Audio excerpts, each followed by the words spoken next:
नमस्कार, कैसे हैं आप लोग? मेरे ख्याल से अच्छे होंगे, अपनी पढ़ाई लिखाई खूब अच्छे से कर रहे होंगे। जो बीपीएससी का एग्ज़ाम होने वाला है, 17th बीपीएससी का नोटिफिकेशन आ चुका है। उसके बारे में एक डिटेल चर्चा हम लोग कर लेनी चाहिए, क्योंकि इसके फॉर्म भरने को लेके बहुत सारे लोगों को कन्फ्यूज़न होता है। फॉर्म बहुत डिटेल में भरा जाता है, इतना डिटेल में फॉर्म भरा जाता है जितना कि किसी मेन एग्ज़ाम या इंटरव्यू का डीएफ भरा जाता है। तो डीएफ की तरह अगर इसमें सूचनाएं आपसे मांगी जा रही हैं तो कौन कौन सी सावधानियां आपको बरतनी है उसको आपको समझ लेना चाहिए। और कौन कौन सी चीज़ें हैं जिनका ध्यान रखना है फॉर्म भरते समय। कौन फॉर्म भर सकता है, कितनी योग्यता चाहिए, कितनी आयु सीमा है, इसके साथ साथ में पदों की संख्या कितनी है तो हम देखेंगे ही। विषय का चुनाव भी करना होता है और वो प्री परीक्षा के समय ही करना होता है, तो ये सारी चीज़ें आपको समझ लेनी चाहिए। तो ये 17वीं बीपीएससी का संपूर्ण नोटिफिकेशन हम यहाँ पर देखेंगे और इस नोटिफिकेशन के माध्यम से हम उन समस्त जानकारी को आपके सामने रखेंगे, समस्त जानकारियों को जो कि ज़रूरी है। अगर इसके एडवर्टाइजमेंट को हम खोलेंगे तो आपके सामने ये एडवर्टाइजमेंट आ जाएगा और इस एडवर्टाइजमेंट में वो सारी चीज़ें दी हुई हैं जिनको हमको देखना है। तो सबसे पहले मैं यहाँ पर ये चाहूँगा कि आप लोग पेशेंस के साथ इस वीडियो को देखें। पेशेंस के साथ देखने का मतलब यह है कि हड़बड़ी में गड़बड़ी ना हो, इसलिए पूरी बात को आप समझ लीजिए। पहले इतना हो सकता है कि आपको पदों की संख्या पता हो, पदों की संख्या पहले से आप लोगों के सामने घूम रही थी, तो आप लोगों को पता है कि इसमें बिहार प्रशासनिक सेवा, जिसको अनुमंडल पदाधिकारी या वरीय उपसमाहर्ता के तौर पर जानते हैं, इसके 200 पद हैं। और इसमें से जो महिलाओं के लिए पद आरक्षित हैं उनकी अगर हम बात करें, आरक्षण भी यहाँ पर दिया हुआ है। तो यहाँ पर देखिए, ये महिलाओं के लिए आरक्षित रिक्तियों की संख्या इसमें दी हुई है अलग अलग वर्ग में। तो 67 इसमें महिलाओं के लिए आरक्षित हैं। स्वतंत्रता प्राप्त सेनानी के लिए 4 पद हैं। इसी तरीके से ये सारा डिटेल दिया हुआ है। पुलिस उपाधीक्षक की बात की जाए तो 136 इसमें पोस्ट है, इनमें से 43 जो है वो महिलाओं के लिए है। इसी तरीके से जिला समादेष्टा के पद, 1 पद ही है इसमें, नहीं 12 पद हैं, सॉरी 12 पद हैं यहाँ पे।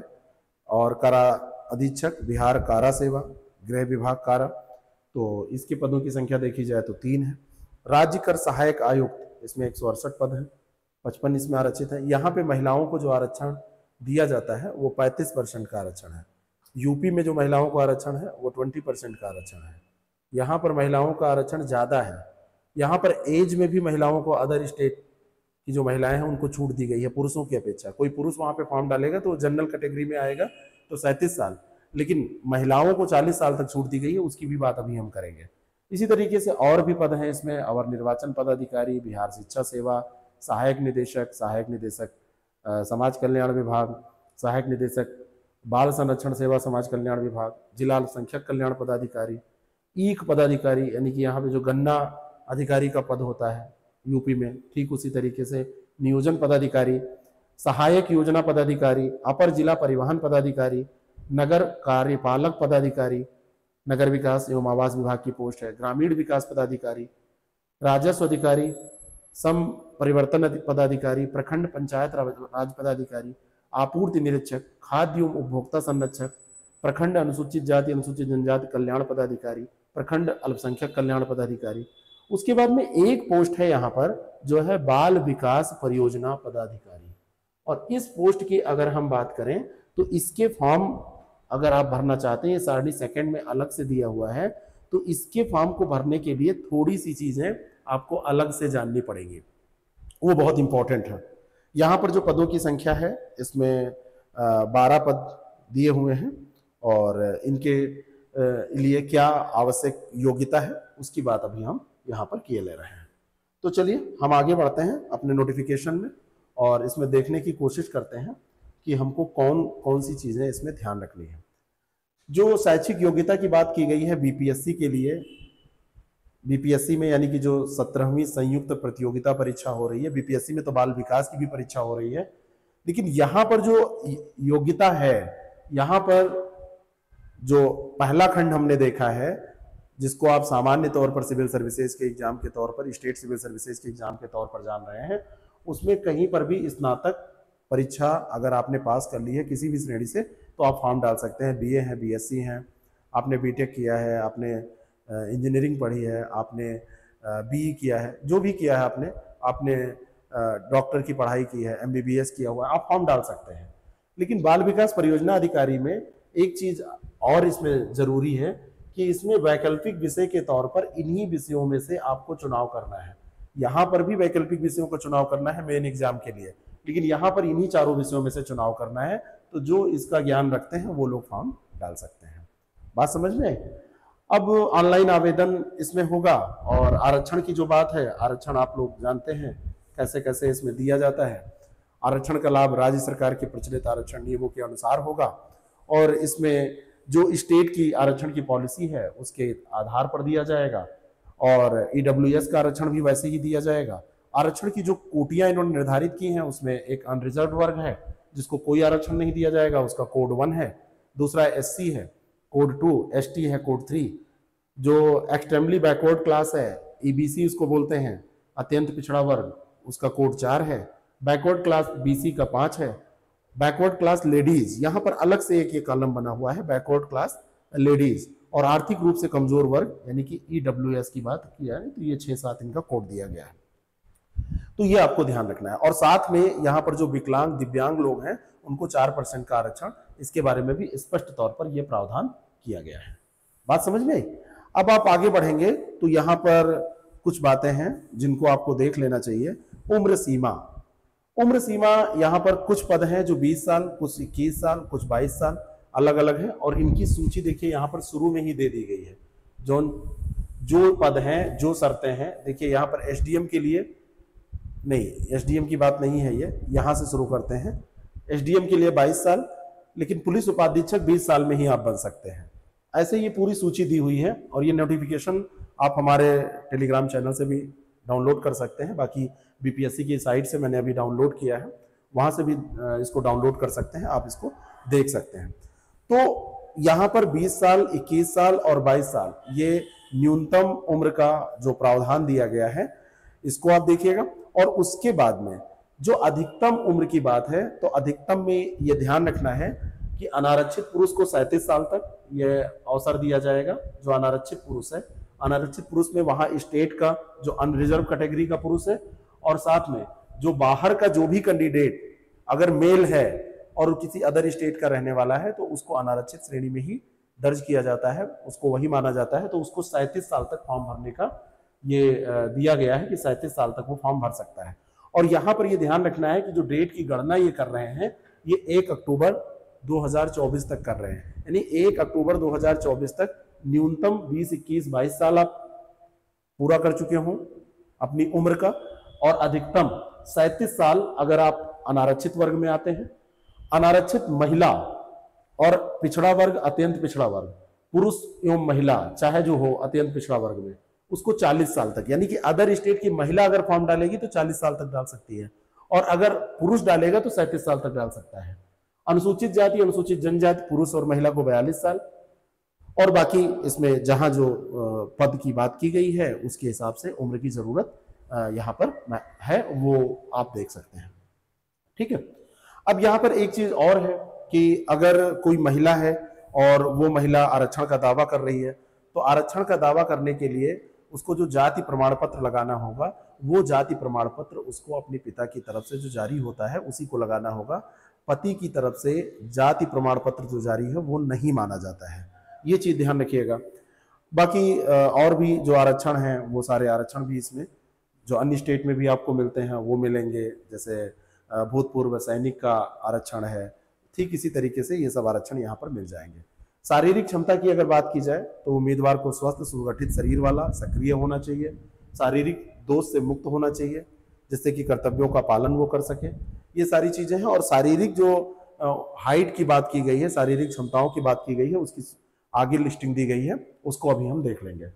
शुल्क सामान्य अभ्यर्थियों के लिए 600 रुपये है और 200 रुपये इन्होंने कहा है कि 200 रुपये बायोमेट्रिक फी जमा होगा। लेकिन बायोमेट्रिक फी 200 रुपये जमा होगा या ज्यादा जमा हो, मतलब 600 रुपये में इंक्लूडेड है या 200 रुपया अलग से जमा करके ज्यादा जमा किया जाएगा, 800 रुपये हो जाएगा, ये मैं अभी आपको समझा रहा हूं इन्होंने जो लिखा है।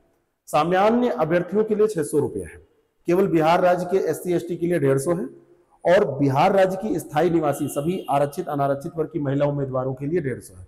यानी कि बिहार राज्य की जो स्थायी निवासी हैं, महिलाएं हैं, उनके लिए 150 है, दिव्यांगों के लिए 150 है, अन्य सभी उम्मीदवारों के लिए 600 है और सामान्य उम्मीदवारों के लिए 600 रुपये है।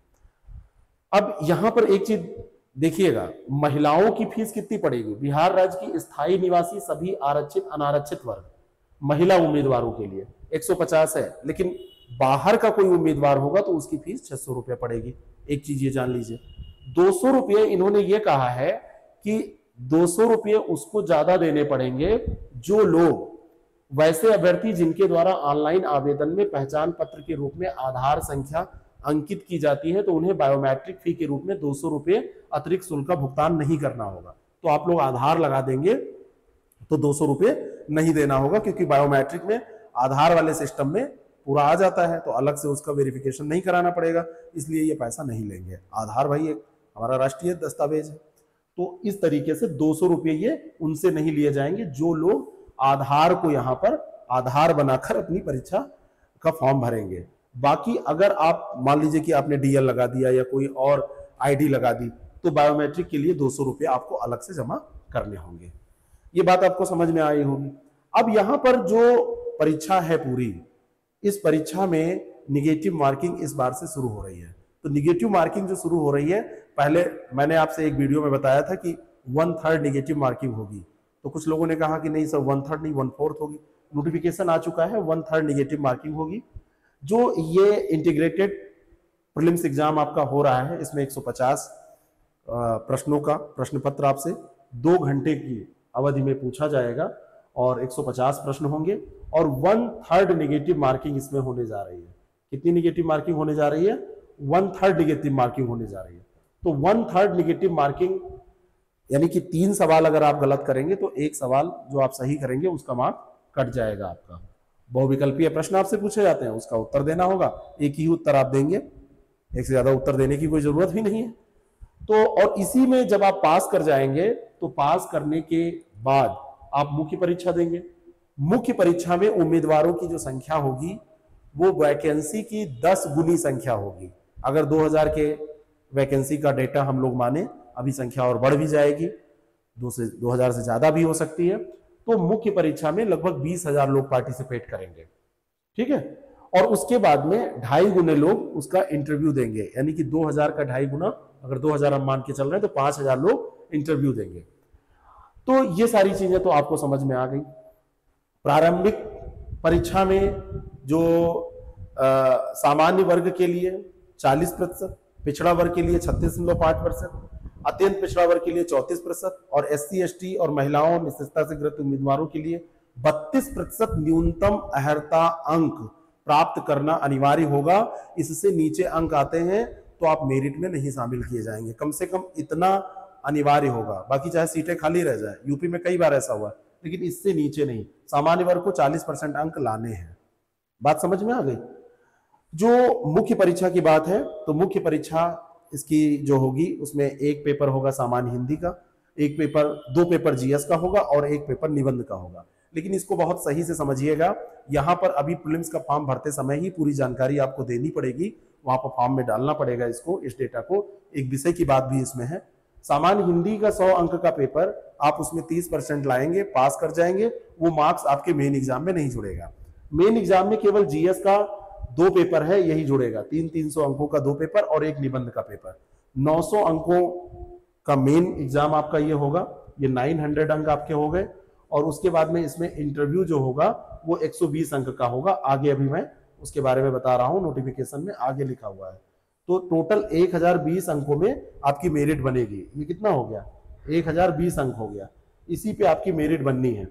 इसमें ये 100 नंबर नहीं जुड़ेंगे। ये अनिवार्य विषय हो गए, सबको ये एक सारे लोगों को यही लेने हैं। अब आप आएंगे इधर, यहां पर पहुंचिए, वैकल्पिक विषय।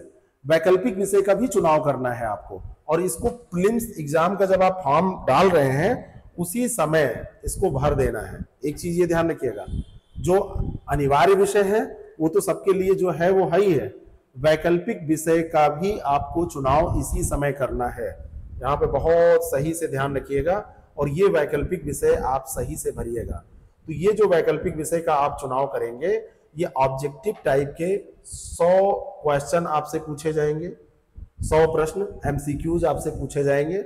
और इसमें यह ध्यान रखना है कि राज्य सरकार के द्वारा निर्धारित न्यूनतम प्राप्तांक प्राप्त करना यहाँ पर अनिवार्य होगा, लेकिन इसको मेरिट लिस्ट में, मेधा निर्धारण मतलब मेरिट लिस्ट में इसको नहीं शामिल किया जाएगा। इसके जो सब्जेक्ट है, जो विषय आप ले सकते हैं, एक सब्जेक्ट है कृषि विज्ञान, पशुपालन और पशु चिकित्सा, दूसरा है मानव विज्ञान, वनस्पति विज्ञान, रसायन विज्ञान, सिविल इंजीनियरिंग, वाणिज्यिक शास्त्र और लेखा विधि, अर्थशास्त्र, विद्युत इंजीनियरिंग, भूगोल, भू विज्ञान, इतिहास, श्रम और समाज कल्याण, विधि, प्रबंध, गणित, यांत्रिक इंजीनियरिंग, दर्शन शास्त्र, भौतिकी, राजनीति विज्ञान, अंतर्राष्ट्रीय संबंध, मनोविज्ञान, लोक प्रशासन, समाजशास्त्र, सांख्यिकी, प्राणी विज्ञान, हिंदी भाषा और साहित्य, अंग्रेजी भाषा और साहित्य, उर्दू भाषा और साहित्य, बांग्ला भाषा और साहित्य, संस्कृत भाषा और साहित्य, फारसी भाषा और साहित्य, अरबी भाषा और साहित्य, पाली भाषा और साहित्य, मैथिली भाषा और साहित्य। इन विषयों में से कोई एक विषय आपको चुनना है और इसको पास भी करना है।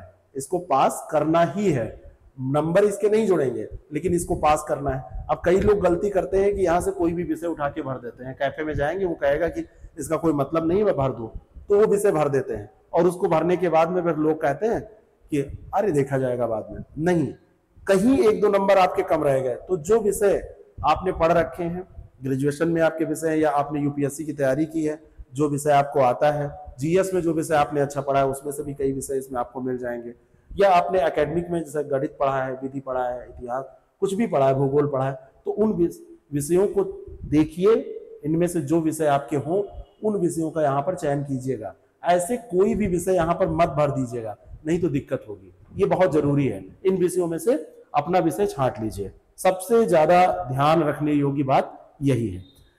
और जो लोग सीडीपीओ का भी फॉर्म डाल रहे हैं यहाँ पर, ये ध्यान रखिएगा, तो सीडीपीओ में इधर का सिलेबस बाकी सब सेम है, बस एक अंतर है। सीडीपीओ में यहाँ पर आप देखेंगे तो यहाँ पर निबंध वहां पर था, यहाँ पर निबंध नहीं है, यहाँ निबंध नहीं है, देख रहे हैं। और इधर जो ऐच्छिक विषय हैं उनका भी ध्यान दीजिए। ऐच्छिक विषय आप देखेंगे तो इन ऐच्छिक विषयों में ये देखिए केवल 4 विषय हैं। कितने विषय हैं? गृह विज्ञान, मनोविज्ञान, समाजशास्त्र, श्रम और समाज कल्याण, ये 4 विषय हैं। और इन 4 विषयों में से ही एक विषय लेना है, इन्हीं 4 विषयों में से एक विषय लेना है। और यहां पर बहुत ध्यान रखने की बात है कि यहां पर मेरिट में इसका महत्व है। यहां पर मेरिट को निर्धारित करने में इस विषय में जितने मार्क्स आप प्राप्त करेंगे उसकी गणना की जाएगी। ये इंपॉर्टेंट है। बहुत सारे लोग यहां पर भी लापरवाही के साथ भर देते हैं कि चलो कुछ भी, यहां पे मेरिट बनेगी सीडीपीओ वाली पोस्ट में, और ये मेरिट जब बनेगी तो जो परफॉर्मेंस होगी उसी के हिसाब से। वहां पर लिखा हुआ था कि मेरिट नहीं बनेगी, यहां पर देखिए, यहां पर लिखा हुआ है स्पष्ट तौर पर कि मेरिट इस पे नहीं बनेगी, इसको मेधा में गणना नहीं किया जाएगा, उसमें प्रयोजन इसका नहीं है। लेकिन यहां पर देखिए, यहां पे प्रयोजन है, इसकी गणना की जाएगी। बात समझ में? इसकी गणना की जाएगी। और फिर इसमें जो लोग सफल होंगे उनको फिर मुख्य परीक्षा के बाद में क्या किया जाएगा भाई, इनकी ये दोनों वो पास कर गए तो इनको फिर इंटरव्यू के लिए बुलाया जाएगा।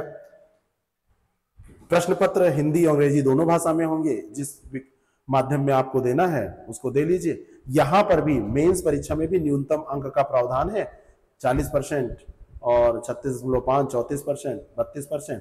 तो इसको, और मुख्य परीक्षा में जो लोग पास कर जाएंगे वो लोग 120 नंबर का फिर इंटरव्यू देंगे और इंटरव्यू देके इसको पार करेंगे और फिर फाइनल सिलेक्शन उनका हो जाएगा।